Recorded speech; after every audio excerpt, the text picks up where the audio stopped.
Luke, a big one this Friday night. How are you fixed? Yeah, it's obviously a huge game, Darren. It's a Dublin derby. It's one that's had a lot of tension in it since the start of last season. So as players, we're really looking forward to games like that. And we're coming off the back of a great win in Sligo and an 8-game unbeaten run. More if you include the Leinster Senior Cup. So we couldn't really be in a better place going into this match. The last time we went 9 games unbeaten was 2006. So it's a long time since it's happened in the Premier Division. It certainly feels like things are starting to click, especially with the injury list. 100%. I said that inside to the press. It's all the more promising considering Gavin Malloy's missed probably 6-7 games. Sean Boyd hasn't played this season. Jada Kiki's only back. Conor Kane hasn't played this season, and there's a number of others who have missed games as well. So we've done this all with, I suppose, limited resources from the manager's point of view, and that shows. He was right in what he said in the off season, that he really improved the strength of the squad and the depth in the squad. So everyone really has got games now, and everyone has proven themselves worthy of stepping in and contributing to good results. So again, great position for the coaching staff to be in. I think it must be really pleasing as well. The manager's been asking for a 90-minute performance to try and marry some of the really good results with a full 90 minutes. It feels like we did that in Sligo on Saturday. Yeah, absolutely. Look, you're always going to, there's going to be changes of momentum within games. That's always going to happen. Sligo probably had 10 or 15 minutes, I'd say, in the first half where they penned us back a little bit, but a couple of clearances, a couple of blocks, that's all it really came to. And other than that, I thought we were the dominant team. We pressed them high up the pitch, looked to threat off set plays, looked to threaten the break, looked controlled really. I thought second half, going out at 2-0, it can be, it's a precarious position sometimes because you can take your foot off the gas as a player, and we didn't do that. We stayed on the game, we stayed high up the pitch, and we were aggressive. We got that third goal, and probably just disappointed we didn't win by more. Yeah, Tyreek had a chance. Evan Caffrey had an unbelievable opportunity after Jack's lovely little back heel. It could have been 4 or 5 in a different night. Yeah, they could have had no complaints if we'd won that game 5-0. It was closer to a 5-0 than a 3-1 or a 3-2. So again, really good performance, but all we can do as players is try and carry that into Friday.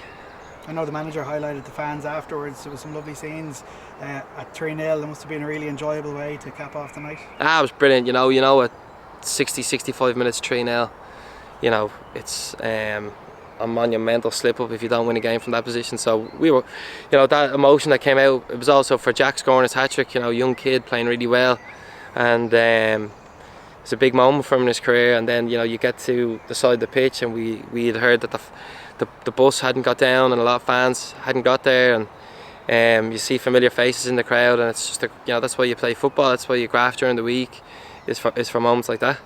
The game against Pats, the last time they were here, it's probably game of the season, the 4-4, the 4-0 out there just on the cusp of the cup final. It probably doesn't tell the real story of how tight the rivalry's been. No, that game was an outlier. I think I think everyone would admit. Now look, it's still, what was it, 3-0? Yeah, it's 4-0. It's a drubbing. Like you never want to be beaten 4-0, obviously, but given the situation we were in going into the cup final, our league position was kind of cemented at that stage. I think not that the players would be forgiven for having an eye on the cup final, but I think everybody knew what the priority was that week. And look, it's something we'll learn from. Please God, we're in a situation like that this year, and we proved that it doesn't happen again. But I even look back to the game against them earlier this season. I thought we played really well. I thought we were the better team, had more set plays, we had better box entries, more kind of threatening positions, and they've come up and scored off a corner 5 minutes to go, which was a sucker punch, and that still hurts. I think that's, from our point of view, it's points dropped. Happy with how we've solidified defensively in recent weeks. Like, there was a lot of crosses towards the end of the game against UCD, obviously same against Sligo, but we've looked pretty solid. Yeah, we've got the best defensive record, 10 goals against.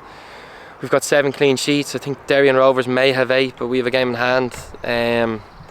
So our defence has been consistently very good. It's just that we've conceded goals off set plays, which is obviously a major issue, but one that we've worked on a lot. Joey's done a lot of work on it with us recently, and we obviously haven't conceded from set play in a few weeks, which is good, and it's something that we want to continue. But now the goals are starting to go in, and that's where you see the results, the upturning results. And Pats this week, what do you expect from them? Obviously they had a bit of a disappointment earlier on in the week when they lost to Rovers, but it certainly looks like in recent weeks they've improved. Yeah, they have. They've got a new manager. They sometimes used to flip between formations. It looks like they're more set on a 2-3-1 now, 4-3-3. I watched them in the 2 games over the weekend, and they used a lot of different players. So, not quite sure what they'll go with Friday, but I don't think the way they'll play will change. They're an aggressive team. They press high up the pitch. They want to have possession of the ball. So we know they've got strengths and weaknesses, and we'll kind of prepare for that game like we prepare for every other game. We just know it's a huge opportunity for us, given where we are in the league and the results last night. TV cameras obviously here, Virgin Media on Friday. You just finished up with the press today, so there'll be plenty of coverage in the build-up to the game. Does it have a big fight feel about it? It does, to be honest. Yeah, it does, and I think that's combination of things. The big crowds across the league this season, how close we are to them in the league. Kind of, I suppose, the needle and the tension that's been there between both clubs since the start of last season, probably whenever we've played them. And yeah, there's just a lot riding on it. I know it's only 16 games into the season, but it's come the end of the year, you might miss out on Europe or qualify for Europe by 3 points, and these 3 are as big as any, so we can't wait. How much are you enjoying your football at the moment? Because I know when you came to Shels, you're practically on trial here and trying to rebuild your career after 2 horrific injuries. Now you're in a team that have ambitions of going to Europe and have just come off a cup final. How enjoyable is this time for you?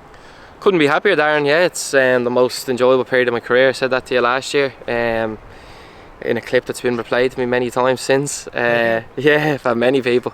But I meant what I said. Yeah, it's the most enjoyable period of my career.